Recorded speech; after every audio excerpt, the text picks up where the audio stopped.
In 1974, Manfred Mann's Earth Band released their fifth studio album, The Good Earth, and from it, the track Earth Hymn. And beginning with a bit of quiet chimes over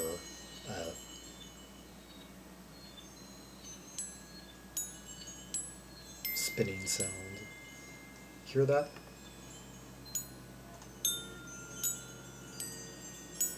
Bit of backward.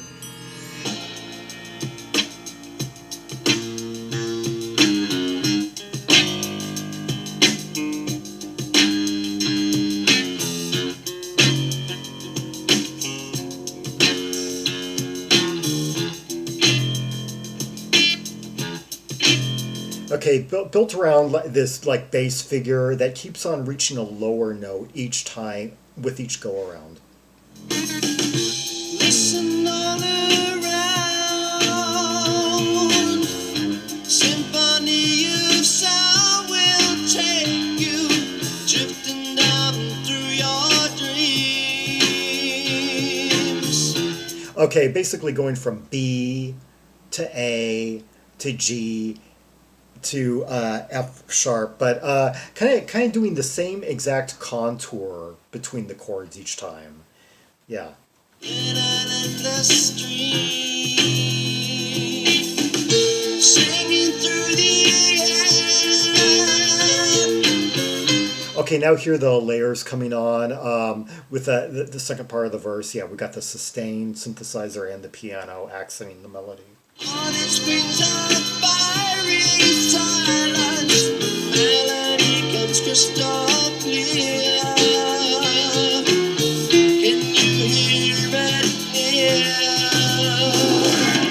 Appreciate the really kind of both snappy and persistent rhythmic figure by drummer Chris Slade. Yes, the ever ubiquitous drummer who has been in many bands. More on that later.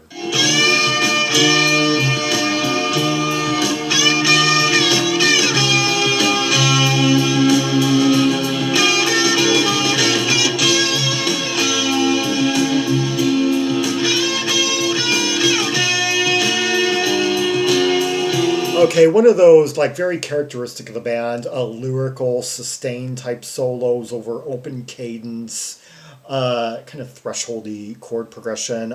With like lavish symphonic keyboards working up in the background, rising, swelling. Yeah, this is done in many of their songs. Like I'm thinking of the midsection in "Drowning on Dry Land." Yeah.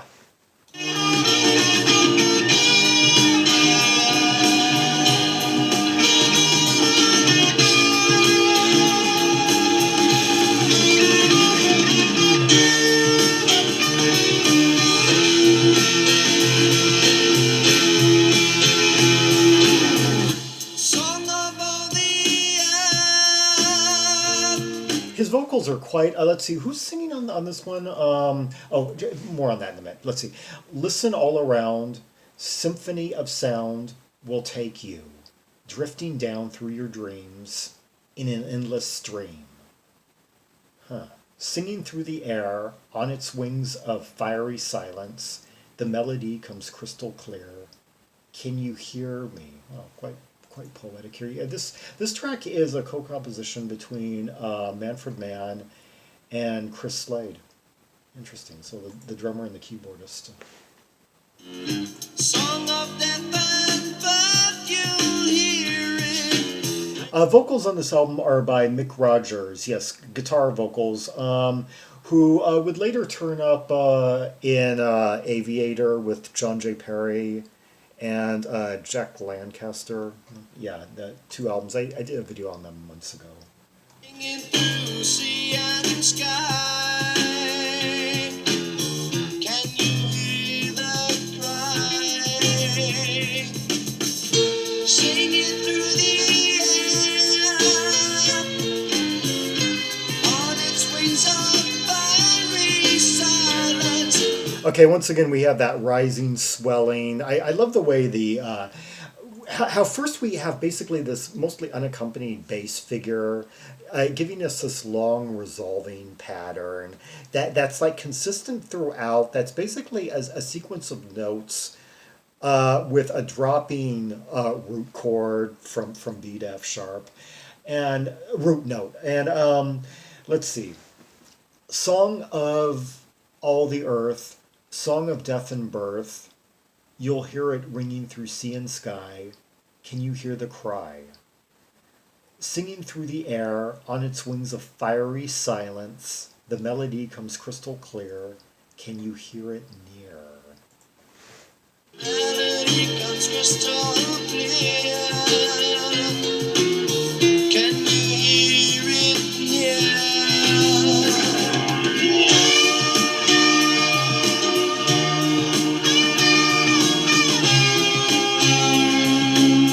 That is so powerful. The way that just swells up and takes over, like when that part, E flat, yeah, and the guitar just kind of like sears up like that, and the keyboards just banks of them just rise up behind it.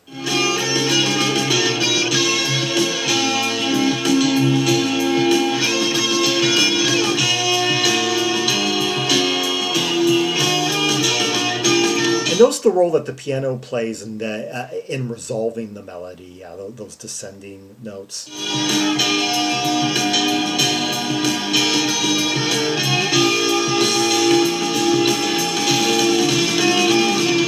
Appreciate also the drum fills of Chris Slade. Yeah, he's really he's being economical rhythmically, but he's throwing in some choice fills and just giving it like proper accents to like build the momentum.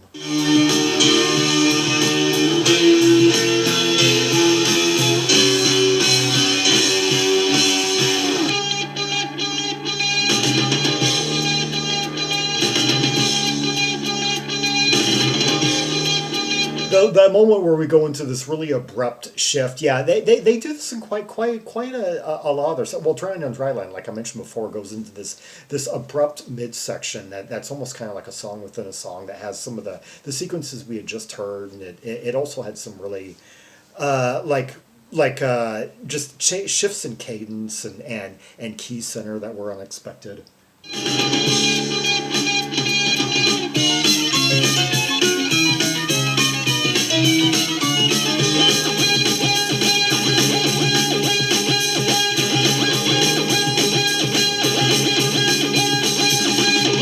Okay, now we're kind of like galloping along, and we've got this really frenetic, like nervous energy coming from like certain instruments, and a very vastly different overall vibe, like frenzied than the song proper.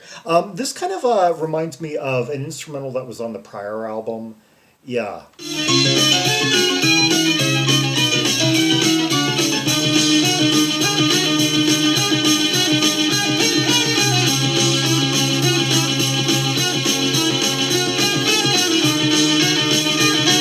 Yeah, this reminds me of an instrumental on Solar Fire. Yeah, which one? What track am I thinking of? No no no no no no no no no no.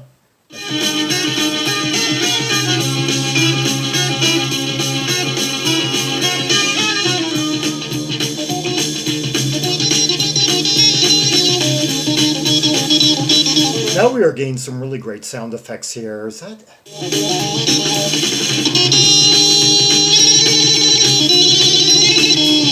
Yeah, Manfred Mann was really working some of the more he could get these really unique, just oozing, sputtering, oftentimes sounds out of I guess it's like I guess I'm assuming it's a Moog. Yeah, I remember I only owned one album by the Manfred Mann's Earth Band as of February of 1995 when I was in the Netherlands, and for the first time on this radio station I heard the song Don't Kill It Carol and didn't recognize it, had never heard it before. But luckily, and this being before the days of like apps where you can just like look up titles and stuff like that, by the keyboard solo in that song, I was able to ultimately say, "Oh, wait a minute, that sounds a lot like the keyboards." The album I had owned at that point was the Roaring Silence, and I was that sounds a lot like the keyboard solo, like in This Side of Paradise or Starbird, one of those tracks. And then the first thing I did when I got back to the States was purchase the album, Angel Station. Yeah.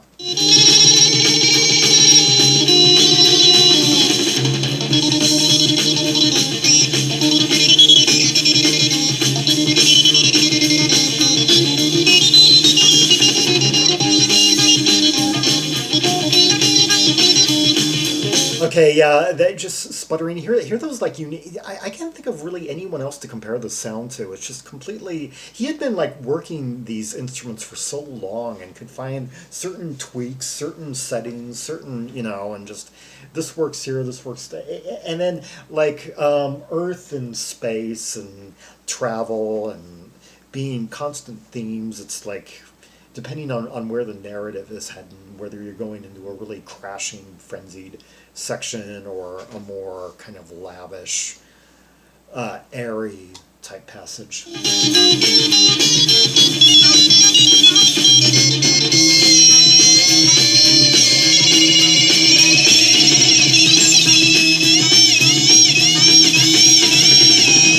Oh, those just breathtaking notes. Just the way they just kind of lilt up like a geyser.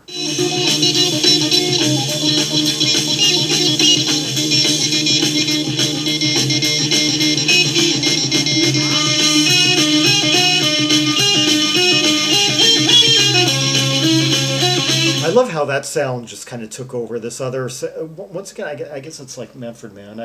When the soloing first began, I was wondering if I was hearing like some strange guitar, and then it. Actually, come to think of it, these sounds could somewhat be compared to Jan Hammer from the time period. Yeah.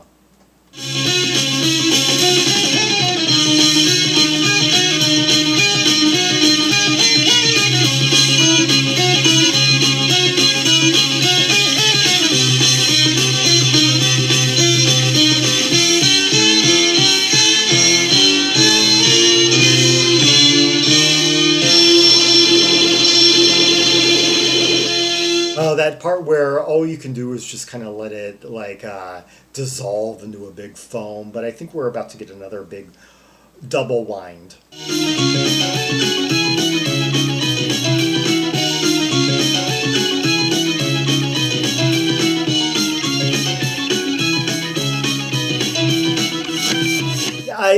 They were throwing out a beat, and I was like trying to like count it, like and that, yeah, now we're kind of just doing some pitch bendy modulations and speed ups and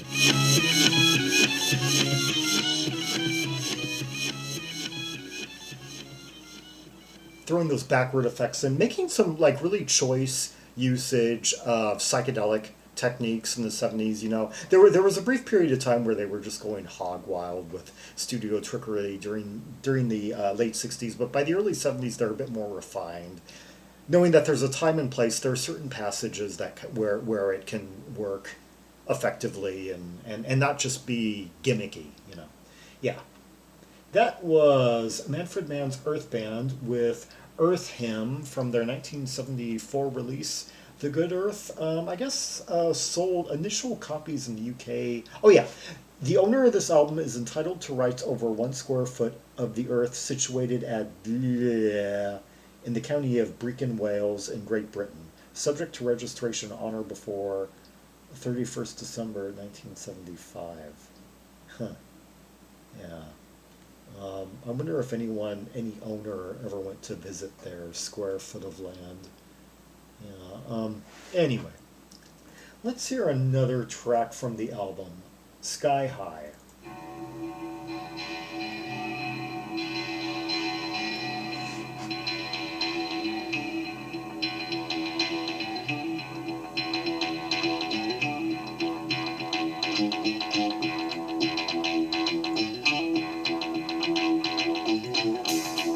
Okay, so far we got kind of like a dirgy little thing going on here, almost like kind of.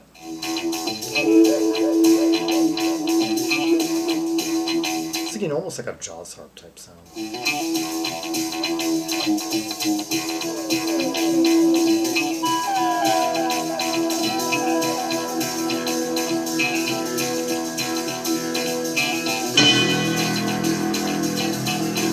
Oh, I love that really thick, kind of Hammondy sound that's rising from the background.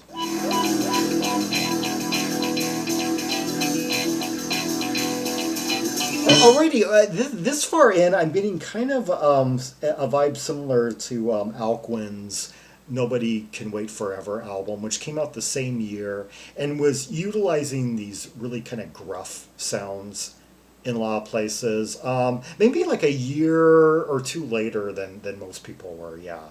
And working it in with that mid 70s sophistication, yeah, and detail and nuance and such.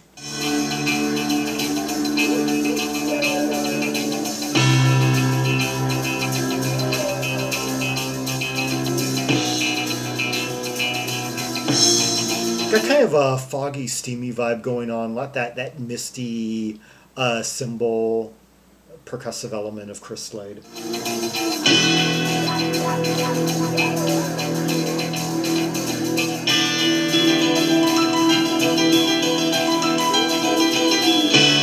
That is some beautiful ivory.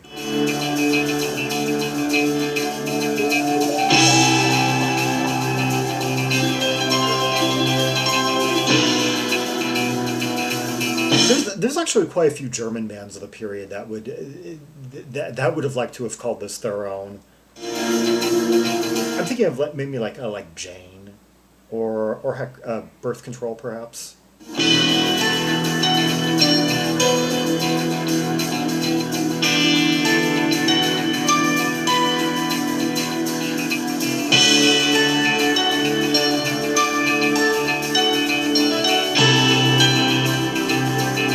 Okay, now finally, over the descending notes and such, a melody is starting to emerge.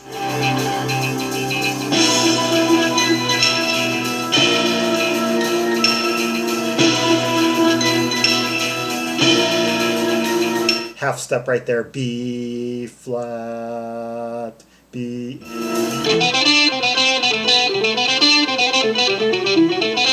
Suddenly tight, closed cadence.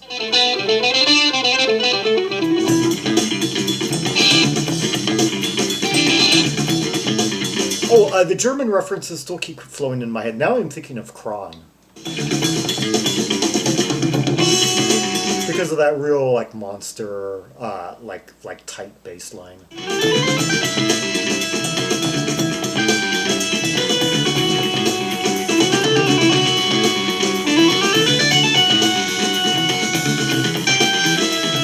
Okay, you were being dazzled there with the bass work of Colin Pattenden, interacting quite effectively with Manfred Mann and Chris Slade. Yeah.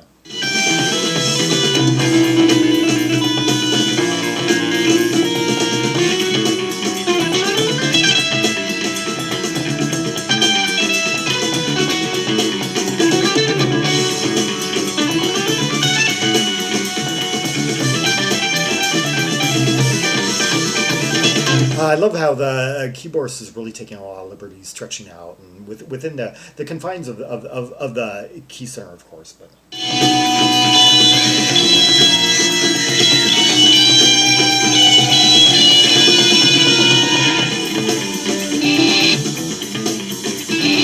oh no, so those kind of controlled, like yet slightly fractious guitar elements they're interjecting with that bass line.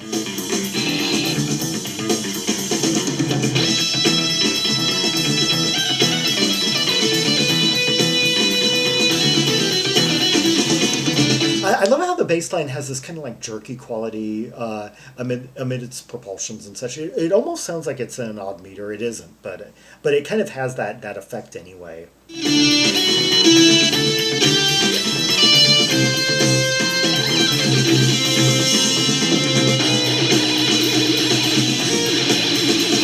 Oh yeah, so characteristic of Manfred Mann around this time. Yeah, alternating between these kind of like tweaked sounds that kind of like percolate and kind of like rise up, kind of like bend up, and then these parts where they just kind of like spiral where they go like high speed and start.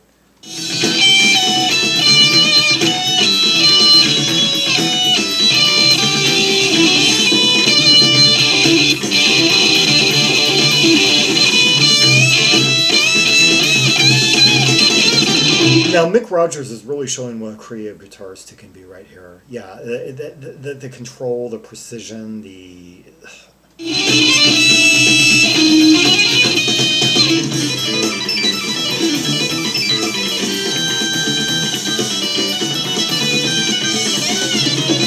oh, the way that Manfred Mann just like rose up like a geyser and just kind of like overtook Mick Rogers all of a sudden just.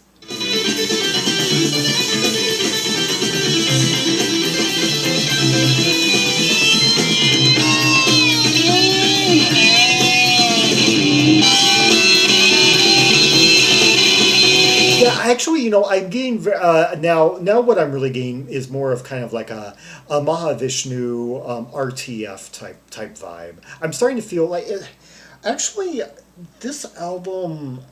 This came out a year before Return to Forever's No Mystery album from 1970. That was their kind of more funk influenced album. I think there's a track on there in particular that has kind of a midsection that gets into similar territory, kind of, and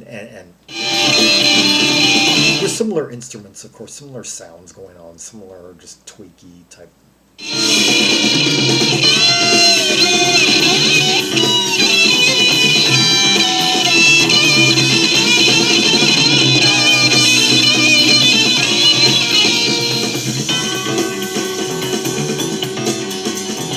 So basically, what I was really saying was that there could have been a moment between Chick Corea and Stanley Clarke that kind of tread very similar ground to this.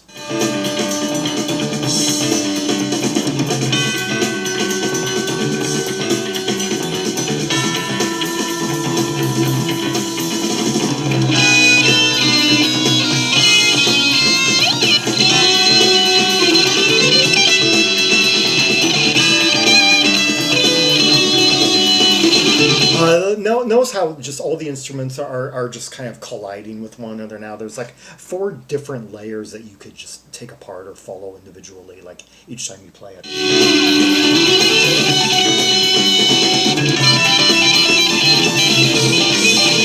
Yeah, we got the bass and we got the rhythm section really kind of like taking like front and center with this really like propulsive, jerky kind of figure.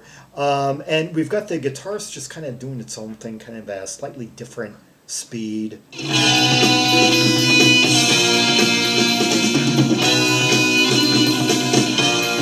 got that bell going on in the background, giving accents. Hear the 2 layers of that? The harmonic counterpoint. Yeah, that's a keyboard and guitar, both kind of like doubling up like octaves, like across octaves on this like arpeggiation. That was Sky High by Manfred Mann's Earth Band, an instrumental cut from The Good Earth, their 1974 release. Yeah, their 5th overall. Yeah, the band their fifth album in only like 2 years. They put out their first 2 albums in 1972 and their second 2, their 3rd and 4th albums in 1973. So for a while they were doubling up per year. But then again, I guess that's kind of easier to do when a lot of your output at that point anyway consisted of reworked cover versions, and they would eventually hit pay dirt with that, of course. Yeah, making very creative arrangements out of songs written by others, as well as some very inspired originals. This album happens to have a few songs written by Mike Rudd of the Australian band Spectrum, and now I forget the connection exactly. Rudd didn't join. But one of these guys, yeah, was from Australia. Let's see. Okay, of the members, well, okay. It was based. It wasn't bassist Colin Pattenden, as he was pretty loyal to the band from like 72 to 78. I think he later turned up in Terra Nova, which put out one off in 1980. Yeah, Terra Nova featured Peter Cox, future singing half of the pop band Go West. And I told you about Mick Rogers. Let's see. Chris Slade, drummer, turned up in many acts, the chrome domed one. As a matter of fact, he could almost be thought of as, well, okay, it was later he became chrome. I was thinking he could almost be thought of as like the English equivalent of that Canadian drummer who's been in all those bands. You know the guy I'm thinking of. Yeah, the guy who was ultimately in April Wine, but it seems like he was at some point in every single Canadian band at some point, Canadian rock band. Yeah. Let's see. He was later in the Firm. Yeah, by then he was chrome domed. You remember from those videos, like Radioactive and such. And let's see. Everyone knows where Manfred Mann came from. I don't actually know offhand. Okay, English guitarist Mick Rogers was in a few bands with ties to Australia. He was in the band Procession. So I guess he was living in Australia for a time. Yeah, he was in Procession with Ross Wilson, future vocalist of Daddy Cool and Mondo Rock. Yeah. Yeah, quite an institution down there. Um, and yeah, so I don't know offhand know how the Mike Rudd. I guess some of you probably already know. And a bit of Googling would solve that anyway. But anyway, for more Rubies and Sapphires from the catalog of Manfred Mann's Earth Band, see the directory of albums by English M artists linked in the description below for Red Hot tracks and purples from this album, the ones before it, the ones after it, up through at least 1983 anyway, somewhere in Africa, that album. And also the two albums by Manfred Mann's Chapter 3, his prior outfit, and a few of the albums anyway, 1966 to 68 period of Manfred Mann, the 60s R&B beat group, where the namesake, first rose to prominence, and with some other great industry people like the one of the guys, McGuinness, the guy who formed the folk pop duo McGuinness Flint, and later became a co-writer with. That also had Gallagher and Lyle in it. Another notable duo, yeah. And there's so many. These guys are tied to so many people. So many people have gone in and out the whole Manfred tree. It's like a whole book could be written about it. Yeah. Like and subscribe. Follow me on social media. Share the video, and leave a comment if there are any observations you have about the two tracks we just heard: the layers, the lyrics, the interplay, the counterpoint, the harmonic density of it all, the intensity, the changes in passage. What moments were most surprising to you, were most thrilling to you, or most cathartic to you? Yeah. Oh, see the video I did many months ago, and pretty early at this point, considering this Shaw's history, for This Side of Paradise, yeah, from The Roaring Silence. So early that I don't even think, it doesn't even have a proper thumbnail to it, yeah. And until next time, this is Zaragon, the world's most air-traveled Trimax, signing off.